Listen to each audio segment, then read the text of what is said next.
제 이름은 지영이고 제 삶은 늘 예측 가능하다고 생각했습니다. 남편 민호와 저는 서울 마포구의 편안한 아파트에서 살고 있었습니다.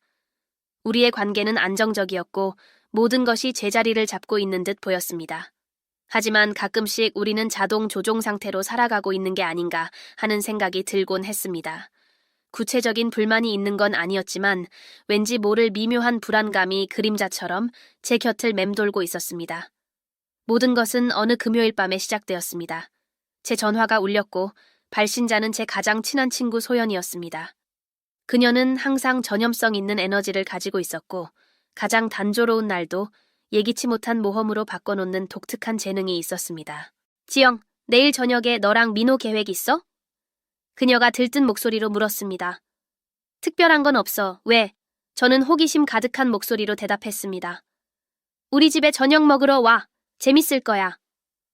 뭔가 색다른 걸 준비했어. 그녀가 색다른이라는 단어를 강조했을 때 제 호기심은 더욱 커졌습니다. 소연은 평범한 초대를 하는 사람이 아니었습니다. 항상 뭔가 반전이 있었고 우리를 편안한 일상에서 벗어나게 만들곤 했습니다. 저는 깊게 생각하지 않고 바로 동의했습니다. 민우에게 그 초대에 대해 이야기했을 때 그는 어깨를 으쓱하며 미소를 지었습니다. 소연이 하는 거면 항상 예상 밖이지. 하지만 왜 안 돼? 그는 그렇게 말하며 다시 노트북으로 시선을 돌렸습니다. 다음 날 저녁, 우리는 저녁 식사에 가기 위해 차려입었습니다. 소연과 그녀의 남편 진호는 강남 중심부에 위치한 세련된 아파트에 살고 있었습니다. 미니멀리스트 스타일의 인테리어는 소연의 활기찬 성격과 대조적이었지만 저는 항상 그 집의 예술적인 분위기를 좋아했습니다. 우리는 정확히 8시에 도착했고 따뜻한 포옹으로 맞이받았습니다. 식탁은 세련되게 세팅되어 있었고 정교한 요리들과 은은한 샹들리에 불빛 아래 반짝이는 와인잔들이 놓여 있었습니다.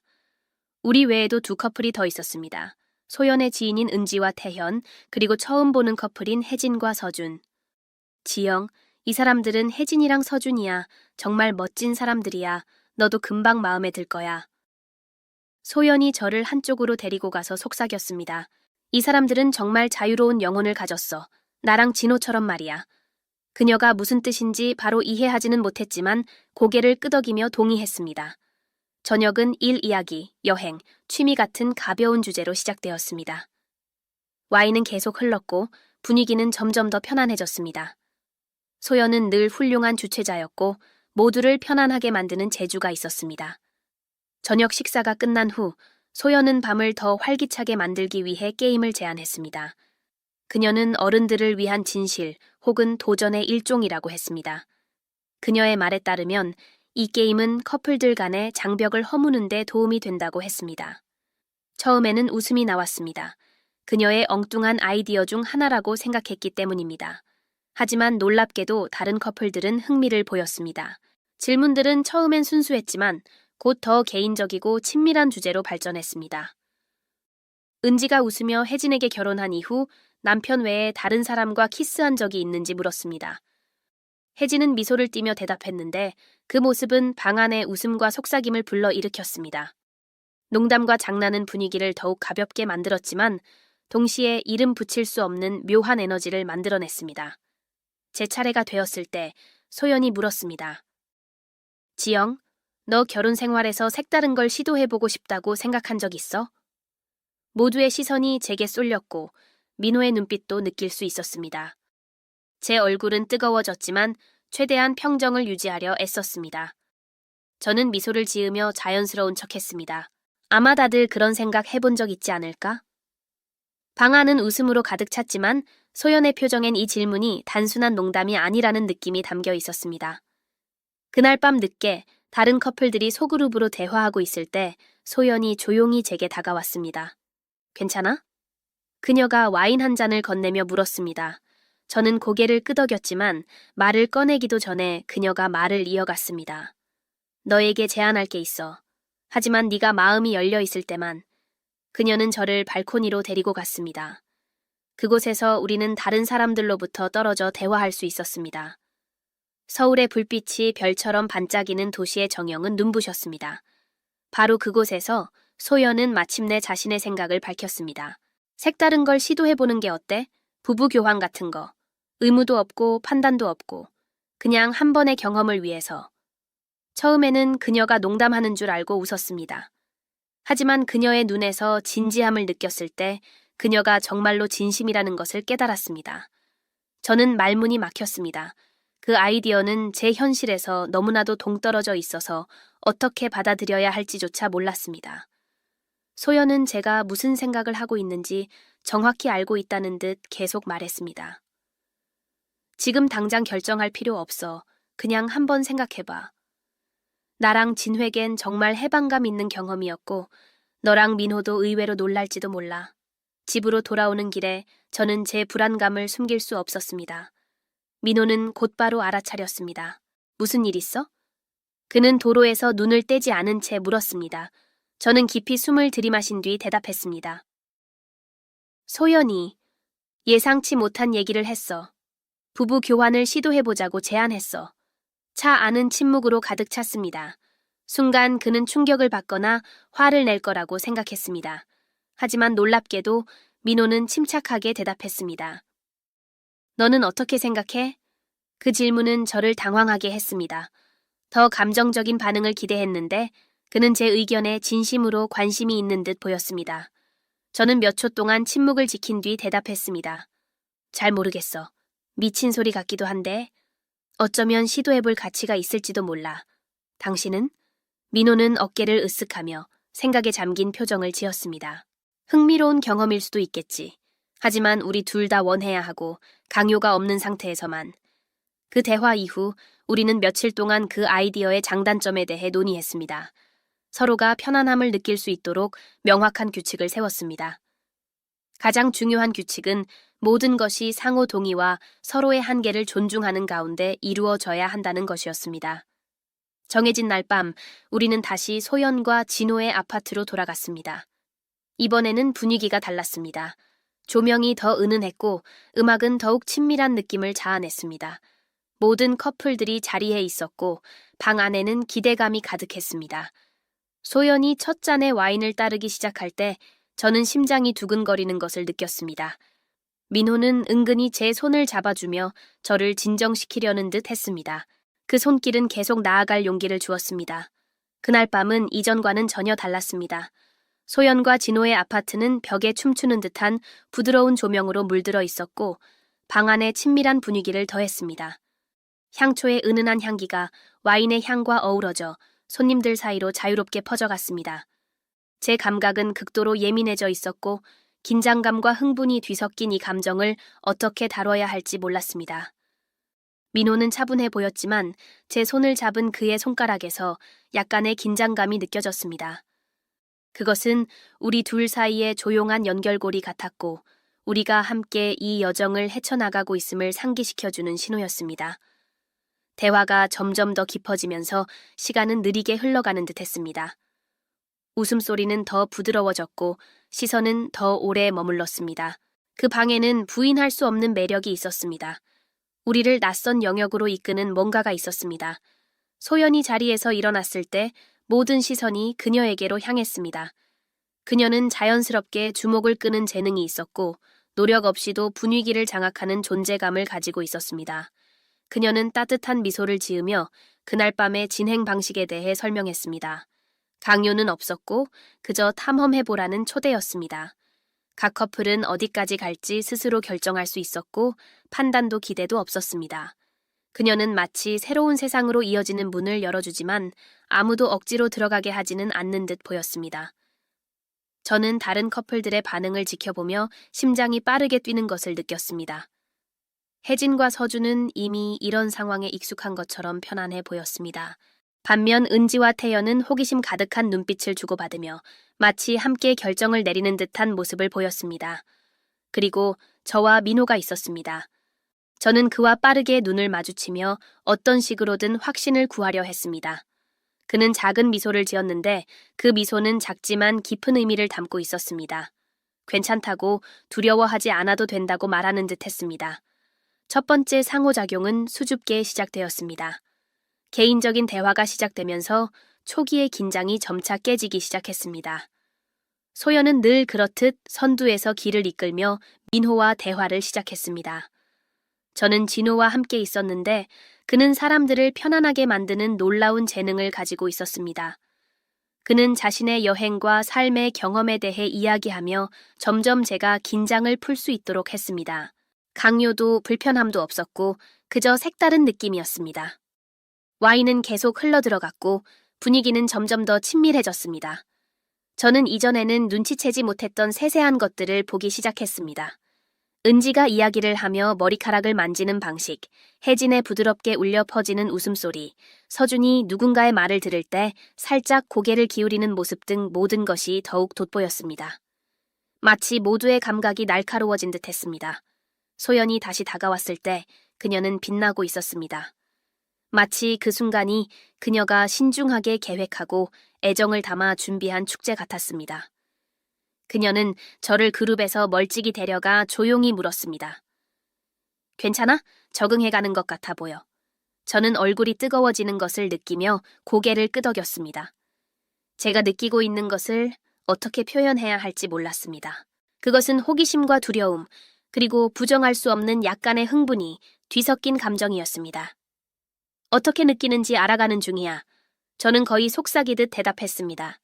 그녀는 미소를 지었고 그 미소는 그녀가 제가 하고 싶은 말을 정확히 알고 있다는 느낌을 주었습니다. 그리고 그녀는 다시 그룹으로 돌아가 저를 생각에 잠기게 했습니다. 상호작용이 발전하기 시작했을 때 저는 제 안에서 뭔가가 변하고 있음을 깨달았습니다. 마치 항상 숨겨져 있던 제 일부가 마침내 드러나는 것 같았습니다. 진호가 다시 다가왔고 이번에는 더 직접적이지만 여전히 존중하는 태도로 다가왔습니다. 그는 제 관계와 민호와의 첫 만남에 대해 물었고 저는 이야기하면서 전에 없던 방식으로 자신을 열어가고 있다는 것을 깨달았습니다. 방 건너편에서는 민호가 소연과 함께 웃고 있는 모습을 보았습니다. 억지스럽거나 불편한 웃음이 아니었습니다. 그는 진심으로 편안해 보였고 마치 그곳이 바로 있어야 할 자리인 듯 했습니다. 그것은 저에게 묘한 안도감을 주었습니다. 이상하긴 하지만 우리는 그 순간을 함께 탐험하고 있었습니다. 밤이 깊어지자 상호작용은 더욱 깊어졌습니다. 시선이 오가고 은근한 터치가 이어졌으며 숨겨진 의미를 담은 말들이 오갔습니다. 그것은 결코 저속하거나 무례한 것이 아니었습니다. 마치 철저히 연습된 춤처럼 모든 움직임은 상호 동의와 배려 속에서 이루어졌습니다. 저는 예상치 못하게 안전하다고 느꼈습니다. 이 낯선 상황에서 느낄 수 있을 것이라 상상하지 못했던 감정이었습니다. 그리고 그 안전함이 저에게 용기를 주었습니다.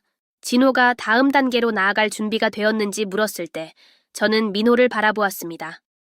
그는 멀리서 저를 지켜보고 있었고 그의 눈빛에는 호기심과 승인감이 뒤섞여 있었습니다. 저는 이 결정이 제 몫이라는 것을 알았지만 그가 어떤 선택을 하든 저를 지지할 것임을 또한 알았습니다.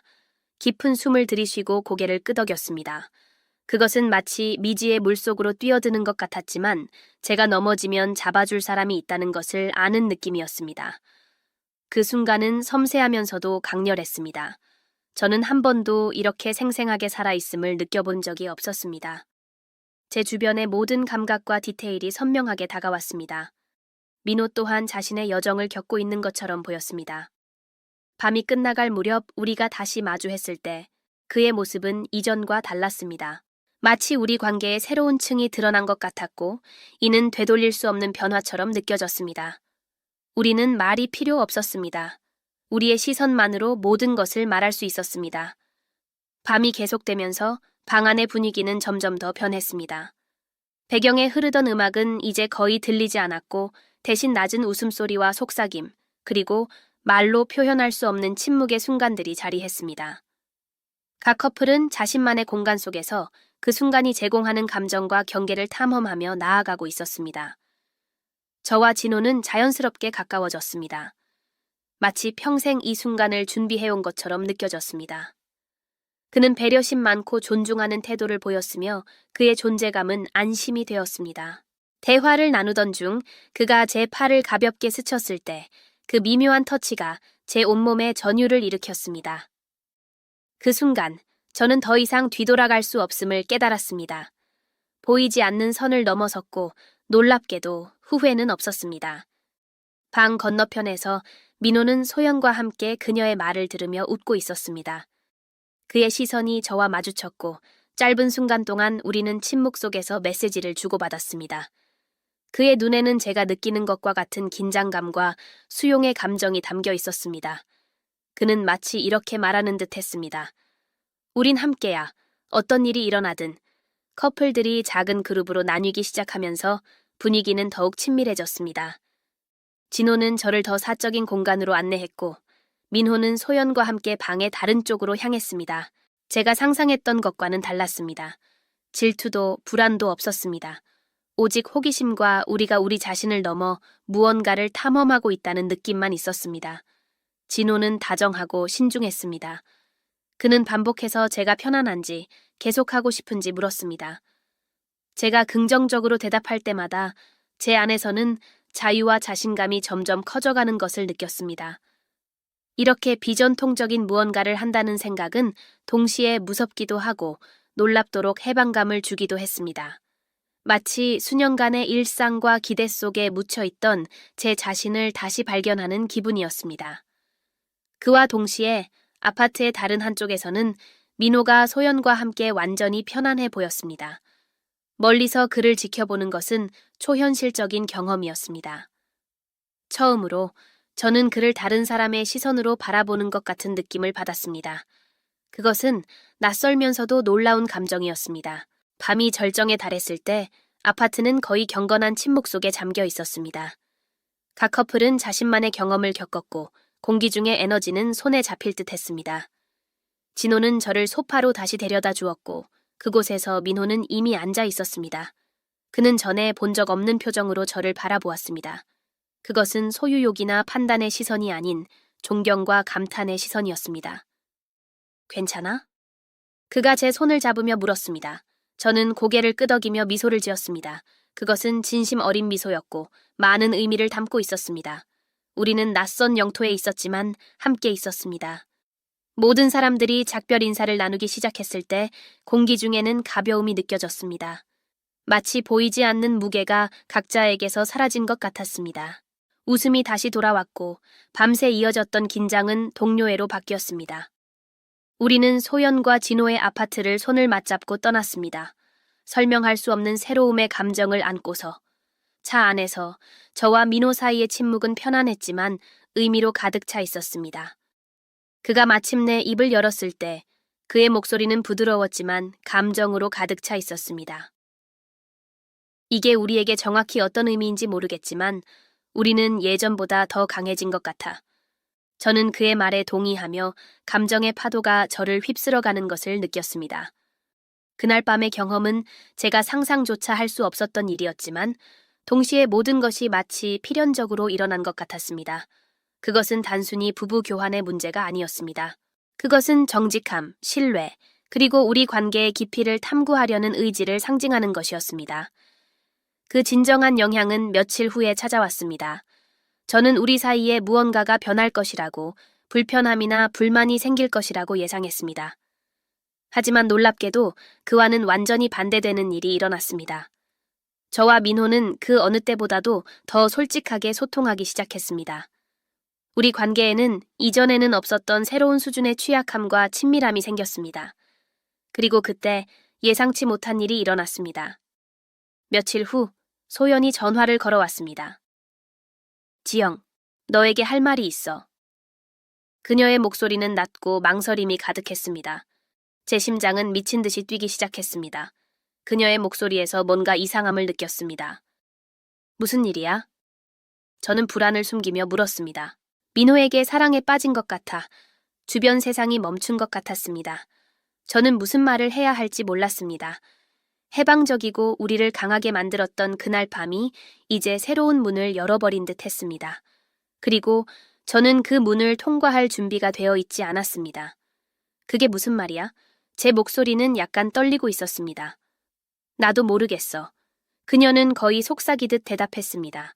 그냥 그를 멈추지 않고 계속 생각하게 돼 저는 전화를 끊고 무엇을 해야 할지 몰랐습니다. 그날 밤 저는 민회에게 모든 것을 말했습니다. 그는 한동안 침묵을 지켰다가 마침내 말했습니다. 거짓말하지 않을게. 나도 소연에게 뭔가를 느꼈어. 하지만 그게 내가 너를 향한 감정을 바꿀 수는 없어. 그 어떤 것도 우리를 바꿀 수 없어. 그제야 저는 그 경험이 생각보다 간단하지 않다는 것을 깨달았습니다. 그것은 우리를 가까워지게 했지만 동시에 새로운 취약점을 드러냈습니다. 우리는 낯선 길을 내려가고 있었고 그 끝이 어디로 향할지 알 수 없었습니다. 저는 여전히 우리에게 어떤 미래가 기다리고 있는지 정확히 알지 못합니다. 하지만 돌이켜보면 후회하지 않습니다. 그날 밤은 촉매제였습니다. 그것이 좋은 것이든 나쁜 것이든 우리를 자신과 우리의 결혼을 완전히 새로운 시각으로 바라보게 만들었습니다. 그리고 모든 것을 겪은 후에도 저는 결국 그것이 가치 있는 선택이었다고 믿고 싶습니다. 오늘의 사연 시작합니다. 안녕하세요. 저는 몇 달 뒤에 결혼에 약속한 남자친구가 있는데 지금 와서 알고 봤더니 이 사람 유부남이라고 하네요. 보시다시피 주변 친구들한테는 말하기 힘든 상황이고 저 혼자선 이성적인 생각이 힘들어 처음으로 글을 올려봐요. 제발 욕도 좋고 조언이면 더 감사하지만 엄마라 생각하고 무슨 말이라도 부탁드려요. 저는 내년이면 30인 직장인입니다. 남자친구는 내년에 37살이 되고 조그맣게 회사를 운영하고 있고요. 4년 전 처음 만나게 된 건 제가 대학원생일 때 술자리가 끝나고 집에 가려고 일어나려고 하고 있었습니다. 그런데 갑자기 옆 테이블에 앉아 계시던 남자분이 제게 번호를 달라 하셨고 술김에 번호를 주게 되었던 거죠. 그때는 남자친구가 없었던 기간이 오래돼서 그런지 외로운 마음에 그냥 연락이나 하고 지내려고 대수롭지 않게 몇 달간 연락을 주고받았고 그 남자의 끈질긴 구애로 결국 저는 연애를 시작하게 되었습니다. 자기는 그렇게 전화를 자주 하는 타입이 아니라며 대신 카톡은 열심히 하겠다 할 때부터 알아봤어야 했던 건데 지금 돌이켜 생각하면 이상한 게 한두 가지가 아닌 것 같네요. 정말로 전화는 밤에는 절대 안 되고 낮에만 되더라고요. 저도 그냥 그러려니 했었던 남자친구가 기업을 운영하면서 해외 바이어들과 시차 때문에 저녁에만 일이 진행돼서 그렇다고 하더군요. 평범한 직장인인 저는 그저 경영자들의 세계는 그런가 보다 했었습니다.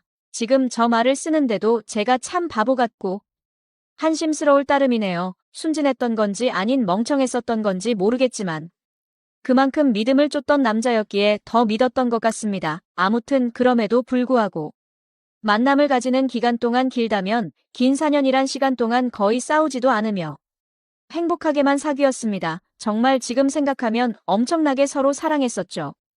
아니 저만 제 몸 바쳐 마음 바쳐가며 모든 걸 쏟아부으면서 행복하게 만났었던 거네요. 한 달에 한 번꼴로는 국내 여행도 다니고 만나서 데이트를 하는 건 4년 동안 일주일에 한두 번은 꼭 만나왔습니다. 지나가는 말로 꽃 좋아한다니까 꽃다발 사주고 뭐 먹고 싶다. 아무 생각 없이 얘기하면 일일이 기억해서 사주는 남자친구였죠. 그냥 사소한 것부터 큰 것까지 다 챙겨주는 섬세함도 좋았고 여행 갔을 때도 급한 일 생기면 노트북 켜고 옆에서 짬짬이 일하는 그 남자가 멋져 보였습니다. 그냥 이 사람이라면 내가 평생 믿고 의지하면서 함께 살아갈 자신이 있겠다고 생각했었어요. 그렇게 그는 이번 연도가 시작될 때 제게 프로포즈를 했습니다. 이번 연도부턴 저와 한 집에 살고 싶다며 앞으로도 평생 동안 쭉 연애하듯이 살자고 말하더군요. 결혼 날짜도 금방 잘 조율해서 잡았고 바로 양가 부모님도 배웠습니다. 워낙 저나 그 남자나 연애는 둘이 하자라는 생각이 강했기에 그때 처음으로 남자친구의 부모님들 처음 뵀었는데 뭔가 모르게 조금 이상하긴 했습니다. 아버님은 제 얼굴도 제대로 못 보시면서 이야기를 하셨고 그나마 어머님이 저랑 얘기를 많이 나누셨어요. 뭐라고 딱 잘라서 말을 할 수는 없는데 알 수 없게 미묘한 분위기가 있었고 그냥 마치 대충 빨리 결혼해버리라는 어감이 강했던 것 같았습니다. 스튜디오 드레스 메이크업도 많이들 싸우며 진행한다는 거. 남자친구가 다 저하고 싶은 대로 하라며 좋게 맞춰줘서 일사천리로 진행이 되었고 남들은 결혼 준비 중에 엄청 크게 싸워서 파혼도 한다고 하던데 저희는 그런 다툼이 없이 진행이 되어서 남자친구가 저를 많이 배려해주는구나 생각해서 정말 행복했습니다. 그리고 몇 주 전에는 그 남자 회사가 디자인 회사라 청첩장도 제가 원하는 대로 직접 디자인을 했었습니다. 그렇게 행복한 앞날을 생각해가며 지내던 중 한 달 전쯤인 SNS로 어떤 여자분이 친구 추가를 하셨길래 그냥 받았습니다. 처음에는 그냥 스팸으로 하는 건가 싶었는데 프로필을 눌러서 들어가 보니 스팸 같아 보이지는 않더라고요. 그래서 혹시 나를 아는 사람인가 싶어서 친구 요청을 수락하고 누구냐고 물어보고 나서 충격을 금할 수가 없었습니다. 예상을 하셨을지 모르겠지만 친구 요청을 한 그 여자분은 그 남자의 아내라고 자신을 소개하더군요. 정확히 말하자면 3일 전 처음으로 그 여자에게서 메시지가 왔었습니다. 혹시 이 사람 아냐고 하며 제 남자친구 사진을 보내주시더군요. 아는데 누구냐고 하니까 자기는 이 사람하고 산지 15년이 된 여자랍니다. 처음엔 정신이 나가서 사기를 치는구나 싶어서 신경 안 쓰고 계속 무시를 했는데 어떻게 알아냈는지 엊그제 밤에 처음 보는 번호로 전화가 오더라고요. 뭔가 찜찜한 마음에 그 전화를 받았습니다. 그리고 나서 그 여자가 천천히 얘기를 해주는데 이야기를 들으면 들을수록 멘탈이 무너졌고 하필 야근 중인 회사에서 정신 나간 사람처럼 웃어 제꼈습니다. 그 여자의 말에 들어보니 정말 다 맞더군요. 두 사람은 어린 시절 대학생 때 만났고 사고를 치는 바람에 결혼을 했었답니다. 그 여자분에게는 거래처 미팅이라고 하면서 같은 말로 속여가면서 외박하고 여행을 한 거였고 전화가 저녁 시간에 안 된 건 집에 갔었던 거였죠. 워낙 경영하는 사람이 바쁘다는 생각에 아내분도 뭘 하든 언제 들어오든 많이 터치를 안 하셨답니다. 집에서는 또 그만큼 자상한 남편이었다네요. 저보고 저도 피해자이니 지금까지 일은 눈 감아주겠다면서 대신 저보고 헤어지고 떠나랍니다. 제발 부탁이니까. 자기 남편이 저를 찾으려 해도 못 찾을 곳으로 떠나 달래요. 자기 애들도 둘이고. 자기는 이 가정을 깨뜨리고 싶지 않다더군요. 저도 피해자인데 너무나도 억울했습니다.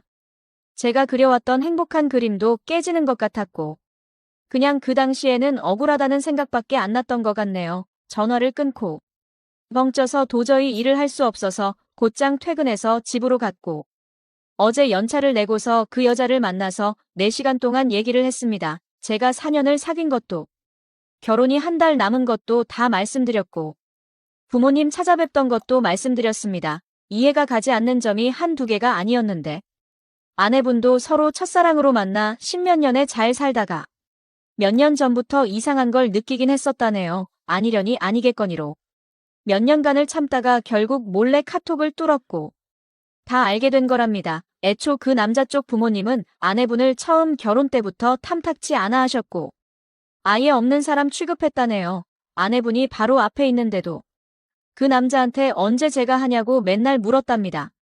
예전에는 그 말을 할 때마다 그만 좀 하라며 화를 내고 막아서 주더니 최근 들어서는 이혼해달라는 말을 몇 번이나 들었다고 하더라고요. 그 말을 들으니 그 여자가 안 돼 보이기도 하다가 제 생각 저희 부모님 생각하면 너무 슬프다가 그 남자 생각하면 또 너무 우라가 치밀어 오르다가 이러다가는 정신병이 올 것만 같았습니다.